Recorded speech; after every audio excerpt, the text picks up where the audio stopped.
Y hoy vamos a dar 7 versículos, del 35 al 42. Evangelio de San Juan, capítulo 1, del 35 al 42.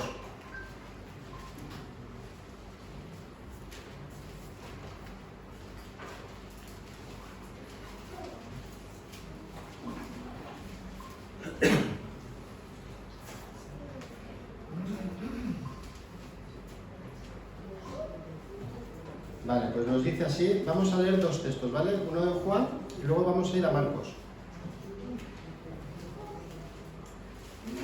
Juan 1, 35 al 42.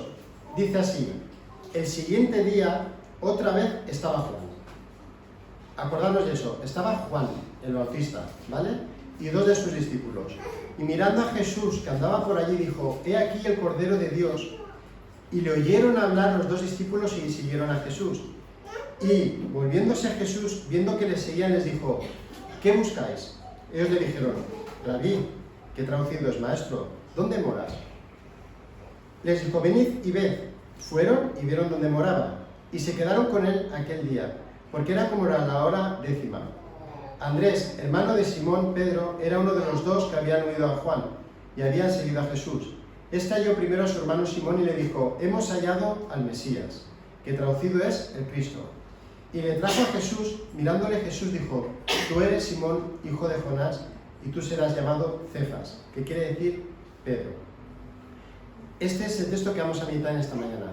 Pero vamos a ir a otro texto, aunque parecen iguales, son completamente diferentes, porque son distintas situaciones. Se encuentra en Marcos 1, 14 al 24, que nos va a servir luego para la meditación. Si hemos dicho en Juan 1 que estaba Juan el Bautista con 2 de sus discípulos y llama a 2, le siguen 2, Andrés, y luego veremos quién es el otro, aquí en Marcos nos dice, después que Juan fue, ¿qué dice? Encarcelado.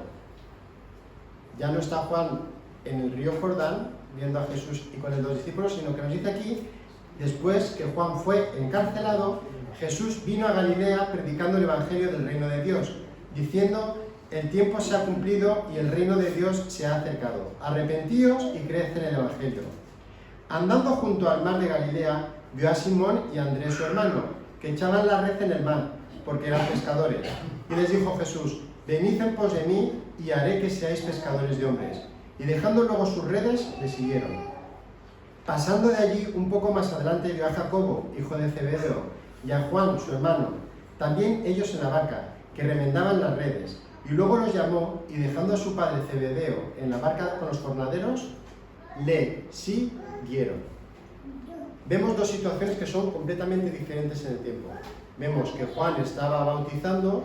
Acordaros que Juan el Evangelista está teniendo su semana que está haciendo muchas cosas, porque en Juan 1:19 dijimos, este es el testimonio de Juan.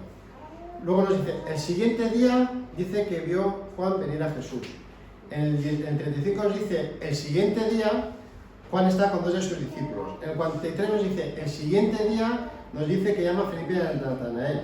Dice, y 2 días después, en el capítulo 2:1, nos dice que eran las bodas de Canaán. Así que Juan el Evangelista en una semana nos está concentrando todo lo que hizo él en esa semana. Y este sería el 3er día seguido que nos está diciendo lo que ocurrió. Y ocurrió algo muy importante. El otro texto que hemos leído nos dice que Juan estaba encarcelado. Ya no está en esta situación. Lo que nos da a entender que Jesús conoció primeramente a 4 discípulos aquí, y luego a otros 2 que los veremos, que es Felipe y Natanael en el versículo 43, y pasó un poco de tiempo, no se pasa unos días o algún mes, que se separaron. Y los discípulos se fueron a Galilea a seguir con sus quehaceres, con sus trabajos, eran pescadores. Y es cuando Jesús comienza el ministerio y dice que cuando Juan fue encarcelado, entonces los llama. Por eso Jesús, cuando habla a Andrés, a Pedro, a Santiago, a Juan, les dice, sígueme. No es una cosa que digan, pues vamos a seguirlo. No, ya lo habían conocido de antemano y por eso lo siguieron. Ya habían tenido un conocimiento, ya habían experimentado, ya sabía quién era Jesús en esta situación. No sabemos ese periodo de tiempo, pero ahí estaba. Y mirad, y es que estas personas tuvieron que tomar una decisión. Y eso se trata en esta mañana. Tenemos que tomar decisiones. Hubo un hombre que quería escalar uno de los 8000, una de las montañas más altas del mundo y peligrosas. ¿Y sabéis lo que hizo este joven? Se preparó concienzudamente. Él empezó a mirar todos los mapas por los cuales podía ir. Él empezó a mirar vídeos de las personas que habían ido hacia allí. Llamó por teléfono para las personas que habían subido, cuál era el mejor camino, qué es lo que se tenía que poner, las temperaturas de ese año. Iba muy bien preparado. Se reunió su equipo, habló con personas que habían intentado escalar la montaña. Llegó el día de escalar la montaña y al pie de la montaña se encontró con un anciano que vivía en los alrededores de la montaña. Le preguntó que por qué quería escalar la montaña y el joven montañero le dijo: mira, quiero demostrarme a mí mismo que puedo hacerlo. Quiero sentir la experiencia que he hecho algo por mí y que puedo llegar a la montaña y decir, me siento realizado, es que es mi pasión, y estoy aquí. El anciano sonrió y le ofreció un consejo y le dijo: mira, conozco muy bien la montaña. Yo sé que probablemente tú te has preparado psicológicamente, te has preparado a nivel de mapas, has oído hablar con las personas, pero mirad, he visto que muchos lo han intentado y lo han fracasado. Y le dijo: la clave no está en la fuerza ni en la resistencia que tú tengas. La clave está en seguir el camino correcto. A lo largo del camino encontrarás varias bifurcaciones, habrá un camino, de repente habrán 3, algunos parecerán atajos, pero te llevarán a un peligro y confusión. Pero si sigues el camino que yo te marco, llegarás a la cima. Un consejo. El joven, con un poco de escepticismo, se fue para la montaña, empezó a andar la montaña y llegó la primera curva. Ahí estaba, él había visto que había 3 caminos nada más empezar, todos le habían recomendado que se fuera por la derecha, era el menos peligroso, luego estaba uno por el medio que era el más peligroso, aunque era el más corto, pero podía encontrarse hielo, podía encontrarse diferentes dificultades, y luego está el de la izquierda, que era el que le había dicho el anciano. ¿Qué hacer? Pensó todo lo que he estudiado, 2000 meses preparándome para esto, y que ahora tenga que dejar todo y seguir el consejo del anciano. Y dijo: pues voy a seguir el consejo del anciano. Porque le dio la sensación que dijo: ya que está aquí, algo sabe. Empezó a subir y encontró muchos desvíos y tentado para poner atajos. Recordaba las palabras del anciano constantemente, pero él permaneció en el camino. Finalmente, después de una larga travesía, llegó a la cima. Y allí, lleno de alegría y paz, comprendió la importancia de seguir el camino correcto. Si hubiera confiado en su propio entendimiento, si hubiera confiado en sus fuerzas, podría haberse perdido y haber caído en una trampa mortal. Así que, hermanos, igual que este joven, en la vida enfrentamos muchas decisiones, muchos caminos que parecen atractivos, que parecen más fáciles, pero no todos nos van a llevar a la verdadera cima. Jesús es nuestro guía, el que conoce el camino y nos invita a seguirlo. Cuando elegimos seguirlos, nos aseguramos que vamos a llegar al final. Nos aseguramos que vamos a llegar a donde realmente importa. Y vamos a ir con seguridad y con propósito. La importancia de seguir a Jesús radica en que Él es el único que sabe y conoce el camino. Es el que nos lleva a la vida plena, a la paz verdadera y a nuestro destino eterno. Siguiéndolo a Él, nos vamos a evitar perdernos en los caminos peligrosos de la vida. Y en este pasaje, 2 personas tuvieron que decidir. ¿Qué hacemos? ¿Nos quedamos con Juan el Bautista? Era el influencer de la época. Miles seguían a Juan el Bautista, miles bautizaba Juan el Bautista, era considerado profeta por la mayoría del pueblo. Fueron gente del templo para decirle: ¿y tú quién eres? Yo no soy el Cristo. O seguir a Jesús. Y el pasaje nos encuentra el primer encuentro que tienen estos 2 personajes con Jesús y la toma de decisiones. 5 cosas importantes que vamos a ver en este pasaje. Primero, el testimonio de Juan el Bautista, que está en el versículo del 35 al 37. 2. El seguimiento de Jesús, versículo 37. 3. La invitación que hace Jesús, que es el versículo 38 y 39. 4. El cambio de vida y propósito, versículos 40 y 42. Y el rol del discipulado, versículo 41. El testimonio de Juan el Bautista. El último domingo que estuvimos viendo el pasaje anterior, Juan el Bautista ya nos había dejado claro que quién era Jesús. Versículo 34 de este primer capítulo. ¿Qué dice? Juan 1:34. Y yo le vi y he dado testimonio que este, Jesús, es el Hijo de Dios. Ese es el testimonio que Juan el Bautista dio a los que estaban allí. Este es el testimonio claro. Pero Juan el Bautista también lo llama el Cordero de Dios, como lo vimos la anterior pasada y en el versículo 36. Y como ya apuntamos, cuando está en ese contexto, en el siglo I, la gente que está allí y ve a Jesús y Juan el Bautista dice, ese es el Cordero de Dios. Cuando a un judío le dices la palabra Cordero, de algo sabe. Pero si Juan el Bautista en el siglo XXI me dice qué pasa a Jesús y ese es el Cordero de Dios, uno no sabría quién es, que es eso de un Cordero de Dios. Pero sí que lo define que Jesús es el Hijo de Dios para que nosotros hoy sepamos que realmente desciende del cielo. El Cordero de Dios, los judíos, conforme le viniese la palabra Cordero, dirían, ¿el Cordero de Dios? Y ellos ya saben que hay un día que hacen la Pascua, en la cual comen el Cordero pensando en lo que hizo Dios con el pueblo de Israel, sacándolos de Egipto para darles una nueva tierra. Esa sangre de ese Cordero que era puesta en los dinteles y pasaba y no había muerte, ahora es la sangre de Jesús que está puesta en la cruz del Calvario y pasa para que nosotros no tengamos muerte y tengamos vida eterna. También ese Cordero era sacrificado constantemente para el perdón de pecados. Había un día que era el día de la expiación, que era el perdón de todos el pueblo. Un Cordero sin mancha. Así que los judíos dirían, ¿el Cordero de Dios? Y Juan dice, este es el que quita el pecado del mundo. Así que ellos dirían, este Cordero va a ser sacrificado, algo entendería. Y Juan nos dice que este es el Cordero Pascual, que era un símbolo de liberación y salvación para el pueblo judío, pero hecho realidad ahora en Cristo Jesús, que es el Hijo de Dios, muriendo en la cruz para eliminar la culpa de nuestro pecado y tener perdón en Él, favor, gracia inmerecida de Dios para con nosotros. Así que ahí tenemos el testimonio de Juan el Bautista. Sencillo pero claro. Dios ha venido en la persona del Señor Jesucristo a morir por nosotros. Y están ahí sus dos discípulos escuchando eso, diciendo, esto no lo hemos escuchado en la vida. Sí que hemos escuchado el arrepentimiento de pecados, pero que esta persona sea un cordero. Así que tenemos aquí en el versículo 37 el seguimiento de Jesús. ¿Qué hacemos? ¿Nos quedamos con Juan el Bautista, que es famoso, o nos vamos con Jesús, que nos ha dicho que es el Cordero de Dios? Pues nos habla de una decisión de dos personas.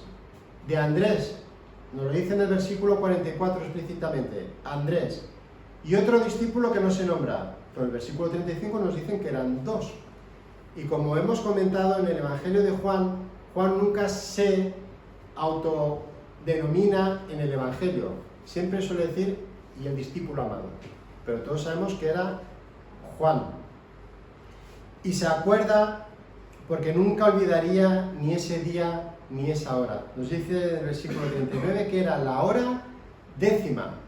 O sea que el que está escribiendo era alguien que tiene que ser ocular, que sabía incluso la hora en la cual se habían ido con el Señor Jesús. Andrés y Juan deciden seguir a Jesús. Y esta acción de ellos refleja la importancia que tenemos los cristianos, que cuando escuchemos un mensaje que tiene que ver con Jesús, con Cristo, actuemos con respuesta a la verdad, que es Cristo. Escuchar, actuar con respecto a la verdad que tenemos. Y ellos no solo oyen lo que habla de Jesús, sino que toman la decisión de seguir a Jesús activamente, lo ponen en práctica. Las predicaciones de los domingos trata de que nosotros escuchamos, a lo mejor no nos acordamos del 100% imposible, pero un 10%, un 20% de la predicación, pero que hemos escuchado y hemos retenido, porque no todos tenemos la capacidad de retener todo, yo no tengo la capacidad de retener todo, pero si retenemos una o dos cosas, retener la verdad y ponerla en práctica. De eso se trata la vida cristiana, escuchar y hacer. No solo el que escucha, sino el que hace la voluntad de Dios. Ese es el que conoce el Señor Jesús. Y ellos toman esa decisión, le sigan y ahora entablan una breve conversación, pero importante. Y acaba con una invitación de Jesús. Punto 3. La invitación de Jesús. Jesús percibe que le están siguiendo dos personas. Y la primera pregunta que yo me haría hubiera sido, me hubiera dado la vuelta y diría, pero vosotros quiénes sois. Porque incluso hoy como están las cosas, que te sigan dos personas sería pues a lo mejor para tener miedo. Además en esa situación, en ese contexto, la gente te podía robar, te podía hacer 20.000 cosas, ahí no había policía como hoy en día, tenías que tener cuidado. Dos personas siguiéndote sería para preguntarle, ¿vosotros quiénes sois? Pero Jesús se gira, se da la vuelta y no le pregunta quiénes son. Ni siquiera le preguntan su condición, de qué trabajáis, a dónde vais, cómo sois. Pero tampoco le preguntan a quién buscáis, porque lo que ellos están haciendo es seguir a una persona. Y la pregunta lógica sería, ¿a quién estáis buscando si me estáis siguiendo a mí? La pregunta que hace Jesús es, ¿qué buscáis? Y esta pregunta invita a la reflexión sobre las motivaciones que tenían Andrés y Juan. Sus deseos más profundos del corazón. A ver, ¿qué estás buscando en esta vida? ¿Me estáis siguiendo a mí? ¿Qué estáis buscando? Y humanamente hablando, la respuesta es sencilla. Es una suma. Salud, más dinero, más amor, igual a felicidad. Es una suma simple y fácil que todo el mundo aspira en esta vida, aquellos que no conocen al Señor, creyendo que la felicidad te la va a dar la suma de esas tres cosas. Es decir, si tu felicidad se basa en tener, en poseer, en abarcar cosas, nunca vas a ser feliz. Nos dice su palabra, bienaventurados, sí. Y la palabra bienaventurado significa felices los que, y si nos vamos a las bienaventuranzas, la gente que es feliz, no dice Jesús, bienaventurados los que tengan dinero, o los que tengan... Dice otras cosas completamente diferentes que tienen que ver con una vida interior, con una vida que poco a poco te va transformando. Son cosas que nosotros incluso no podemos ni poseerlas, ni son nuestras innatas, sino que nos las da Dios a nosotros para poder crecer y vivir en este mundo. No son nuestras, son cosas que Él nos da. Si tú pones confianza en el dinero, el día que quiebres caerá. Acordaros del crack del 29, la Gran Depresión. Si pones toda tu confianza en la persona a la que amas, como haya un día que discutáis, ese día no te encontrarás a gusto. Si pones tu confianza en la salud y venga una enfermedad, llorarás. Pero si pones toda tu confianza en Jesús, quien es la roca, no te va a fallar, no te va a abandonar, Él es inamovible, Él es fiel a su palabra y serás bienaventurado. Porque aunque caiga todo lo demás, Jesús se mantiene en pie. Si yo confío en mi trabajo, lo que cobro, y no tengo trabajo, yo me caería. Pero si mi confianza está en algo que está roca, me da igual que se vaya mi trabajo para abajo, porque mi confianza está puesta en el Señor Jesucristo, que eso no cae. Si quieres bajarlo todo, para que no se escuche constantemente, la verdadera confianza se mantiene en pie y es una persona. La felicidad no son las cosas, la felicidad es una persona y es Jesucristo. Amén. Y así que se da la vuelta a Jesús y les pregunta, ¿qué buscáis? Y mirad, no es una pregunta, como he dicho, cuya contestación sea salud, dinero y amor. Incluso Andrés y Juan no le contestan, mira, pues vamos buscando un poco de fama, o vamos buscando salud, o vamos buscando... Hay una pregunta que le hacen los discípulos, ¿dónde moras? Es que ellos quieren tener una relación, quieren conocer a esa persona. Podrían haber buscado o haber dicho 20.000 cosas. ¿Qué buscáis? Ya si podían haber dicho cosas. Dijo, ¿dónde moras? Porque en el corazón de estas dos personas había algo que querían conocer a Jesús, al Hijo de Dios, al Cordero de Dios. Nos invita a nosotros a reflexionar sobre nuestras intenciones en esta vida. Él sabe que estamos nosotros necesitados de dinero, de salud y de amor. Dios lo sabe, que necesitamos estas cosas para vivir. Él nos ha creado para estar en comunidad, nos ha creado para estar unos con otros, nos ha creado para trabajar, nos ha creado para que tengamos el alimento, la vestimenta. Él sabe que tenemos necesidad de todas esas cosas. Pero hay algo mucho más importante que Él quiere darnos, y es vida eterna. Y la vida eterna, como hemos leído al principio del culto, nada más empezar, ¿qué es la vida eterna? La vida eterna es que te conozcan a ti, al único Dios verdadero, a Jesús. Así que para y reflexiona. ¿Qué busco yo en mi vida? Vamos a Eclesiastés, porque hay una persona que lo tuvo todo. Salomón, el rey Salomón. Y hay unas palabras que dice Salomón en Eclesiastés 1, los 11 primeros versículos. Dice, palabra del predicador hijo de David, rey, un rey en Jerusalén, que era Salomón. Vanidad de vanidades, dijo el predicador, vanidad de vanidades, todo es vanidad. ¿Qué provecho tiene el hombre de todo su trabajo con que se afana debajo del sol? Generación va y generación viene, mas la tierra siempre permanece. Sale el sol y se pone el sol, y se apresura a volver al lugar donde se levanta. El viento tira hacia el sur y rodea al norte. Va girando de continuo y a sus giros vuelve el viento de nuevo. Los ríos todos van al mar y el mar no se llena. Al lugar donde los ríos vinieron, allí vuelve para correr de nuevo.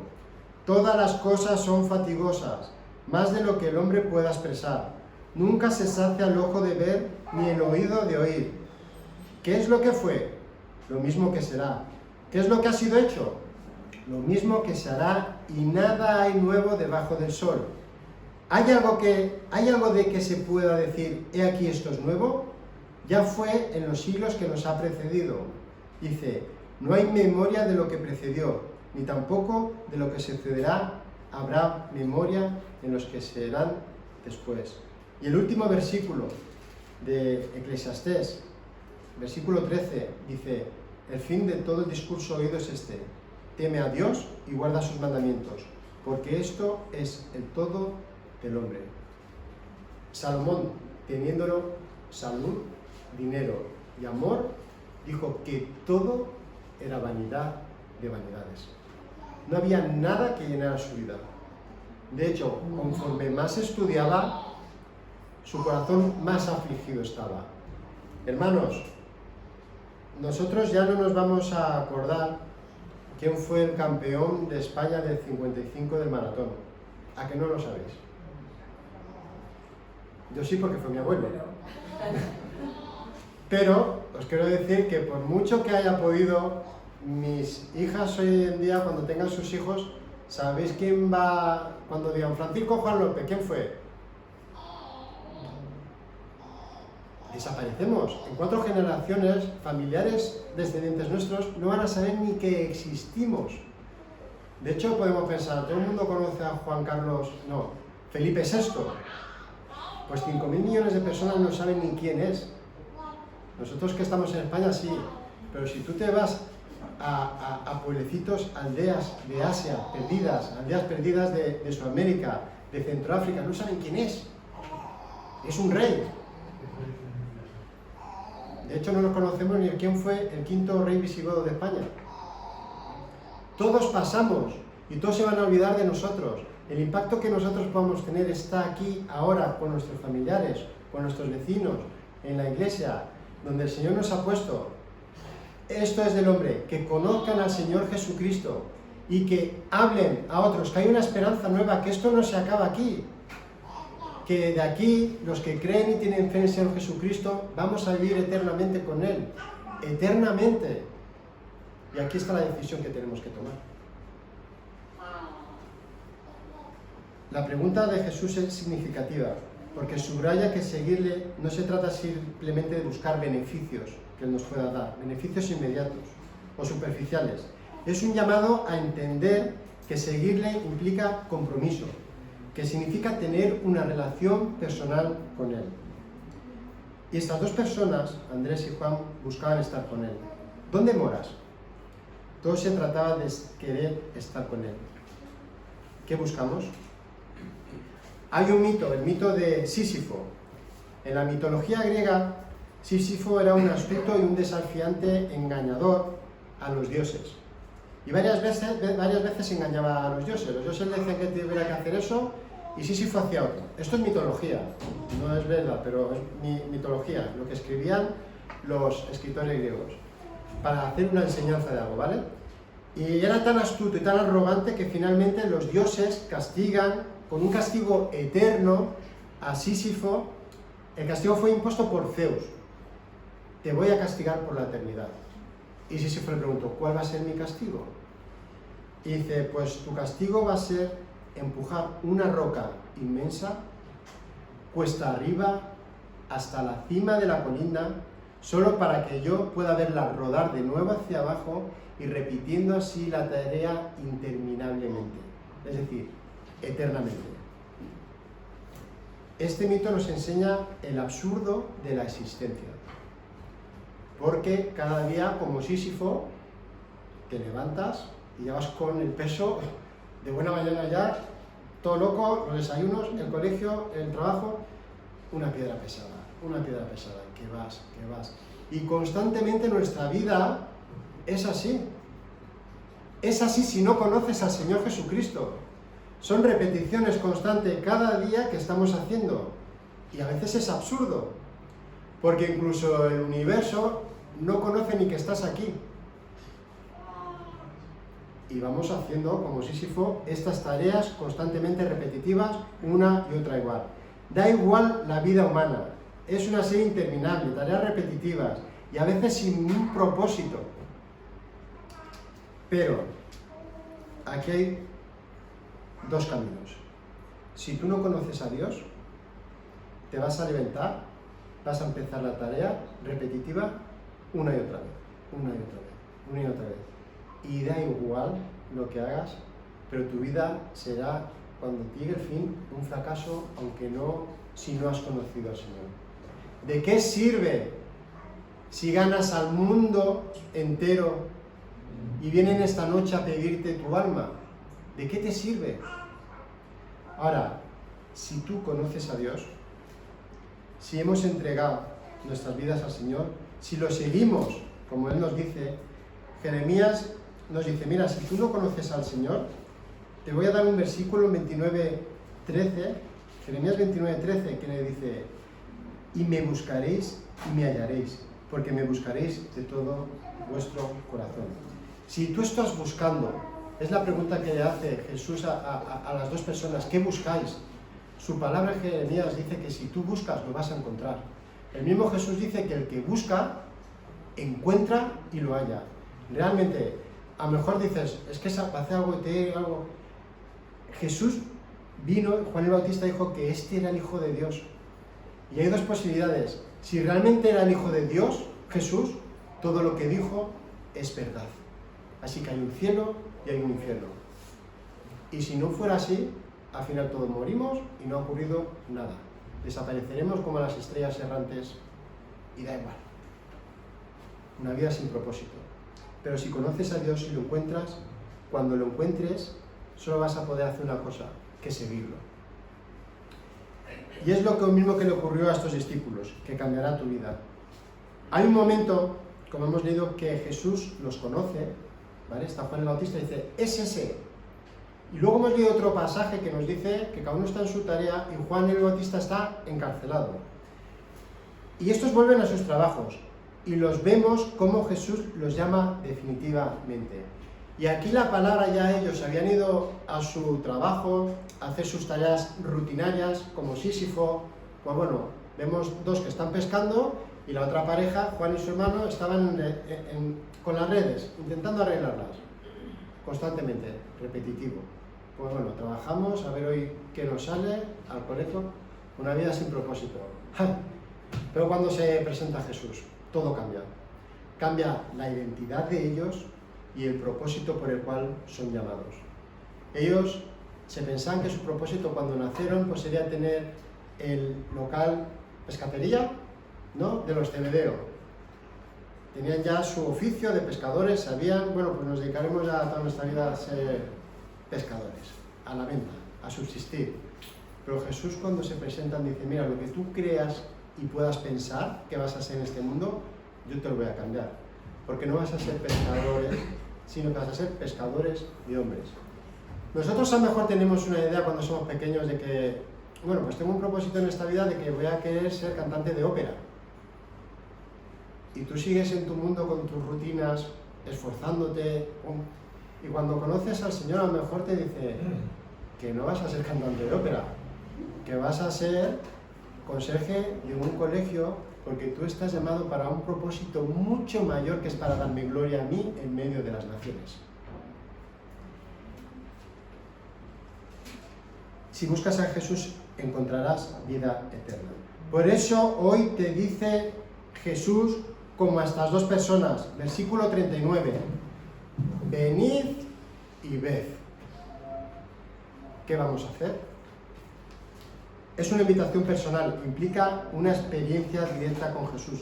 Es el Hijo de Dios, el mismo que te está diciendo, ven, que vas a ver. Quien cree, verá la gloria de Dios.